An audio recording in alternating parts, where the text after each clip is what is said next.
we have seen how to find the surface area of solids, made up of a combination of two basic solids. Here, we shall know how to calculate their volumes. In calculating the surface area, we have not added the surface areas of the two constituents, because some part of the surface area disappeared in the process of joining them. But this is not the case when we calculate the volume. The volume of the solid, formed by joining two basic solids, will actually be the sum of the volumes of the constituents. When we come across a combination of solids, the problem of finding the capacity arises.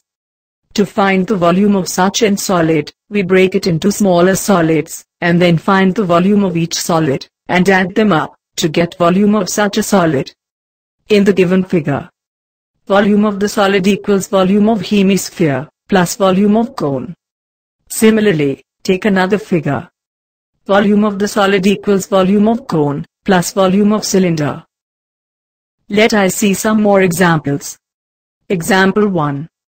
Shanta runs an industry in a shed, which is in the shape of a cuboid, surmounted by a half cylinder. See the figure. If the base of the shed is of dimension 8 meters into 15 meters, and the height of the cuboidal portion is 7 meters, find the volume of air that the shed can hold. Further, suppose the machinery in the shed occupies a total space of 300 meter cube, and there are 20 workers, each of whom occupy about 0.08 meter cube space, on an average. Then how much air is in the shed? Take pi equals 22 by 7. Answer. Given that base of the shed equals 8 meters into 15 meters, height of the cuboid equals 7 meters, we need to find the volume of air that the shed can hold. And also given that the total space occupied by shed equals 300 meter cube, total workers equals 20, and space occupied by each worker equals 0.08 meter cube. We need to also find how much air is in the shed. The volume of air inside the shed, when there are no people or machinery, is given by the volume of air inside the cuboid and inside the half cylinder, taken together. Now, the length of the cuboid equals 15 meters. Breadth of the cuboid equals 8 meters. Height of the cuboid equals 7 meters. Also, diameter of the half cylinder equals 8 meters, and height of cylinder equals 15 meters. So, the required volume equals volume of the cuboid plus 1 by 2 into volume of the cylinder. As we know that volume of cuboid equals L by H, and volume of cylinder equals pi r square H. On substituting the values of length, breadth, and height of cuboid, radius, and height of cylinder, we have 15 into 7 into 8, plus 1 by 2 into 22 by 7 into 8 by 2 into 8 by 2 into 15. On simplification, we get required volume equals 1594.28 meter cube. Next, the total space occupied by the machinery equals 300 meter cube. And the total space occupied by the workers equals 20 into 0.08, since each worker occupies 0.08 meter cube of the space. This is equal to 1.6 meter cube. Therefore, the volume of the air, when there are machinery and workers, equals 1594.28 minus 300 plus 1.6. This is equal to 1293.12 meter cube. Therefore, the volume of the air is 1293.12 meter cube. Let us see another example. A juice seller was serving his customers using glasses. As shown in figure, the inner diameter of the cylindrical glass was 6 centimeters, but the bottom of the glass had a hemispherical raised portion, which reduced the capacity of the glass. If the height of a glass was 15 centimeters, find the apparent capacity of the glass, and its actual capacity. Use pi equals 3.14. Answer. Given that the inner diameter of the glass equals 6 centimeters, and the height equals 15 centimeters, the apparent capacity of the glass equals pi r square H.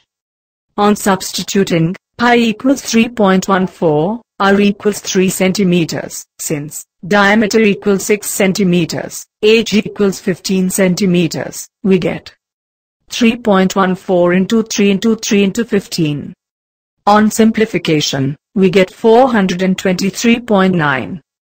Therefore, the apparent capacity of the glass equals 423.9 centimeters cube. But the actual capacity of the glass is less by the volume of the hemisphere at the base of the glass. That is, it is less by 2 by 3 pi r cube. Volume of hemisphere equals 2 by 3 pi r cube.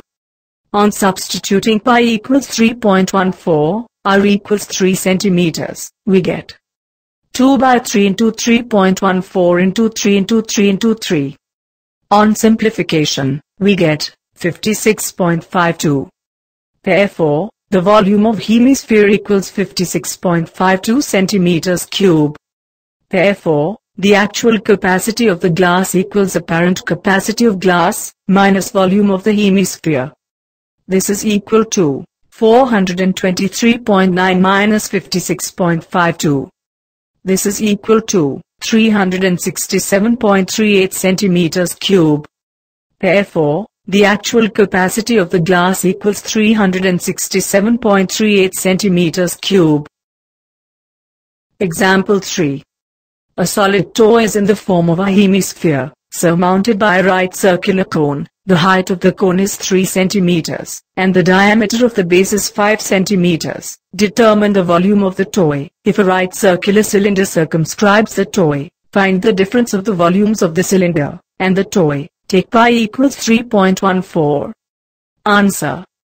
Let BPC be the hemisphere, and ABC be the cone, standing on the base of the hemisphere. Given that, the height of the cone equals 3 centimeters, and the diameter of the base is 5 centimeters.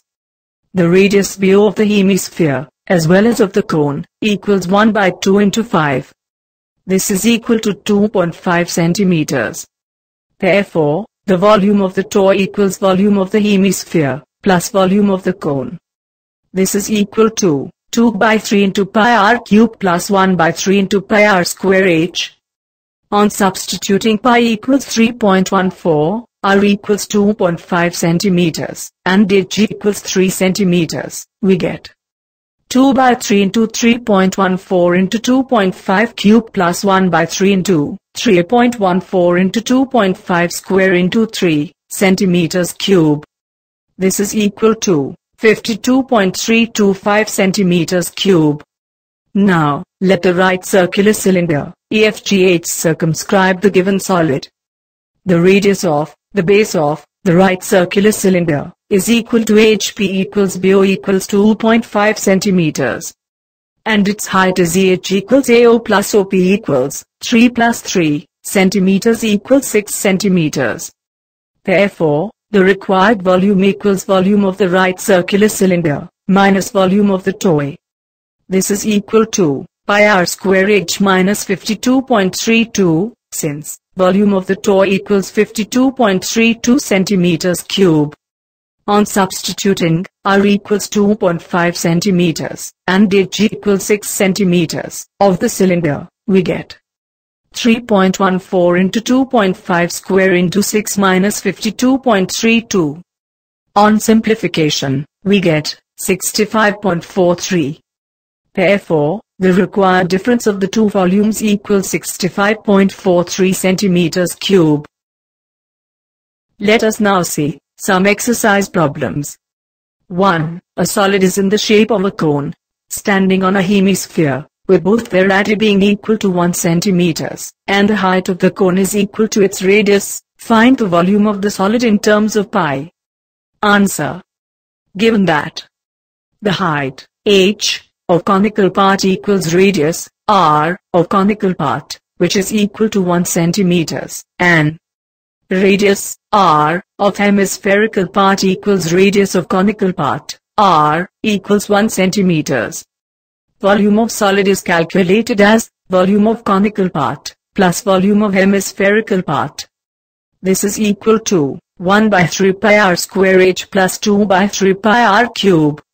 This is equal to 1 by 3 pi into 1 square into 1 plus 2 by 3 into pi into 1 cube. This is equal to pi by 3 plus 2 pi by 3. This is equal to pi. Therefore, the volume of solid equals pi centimeters cubed.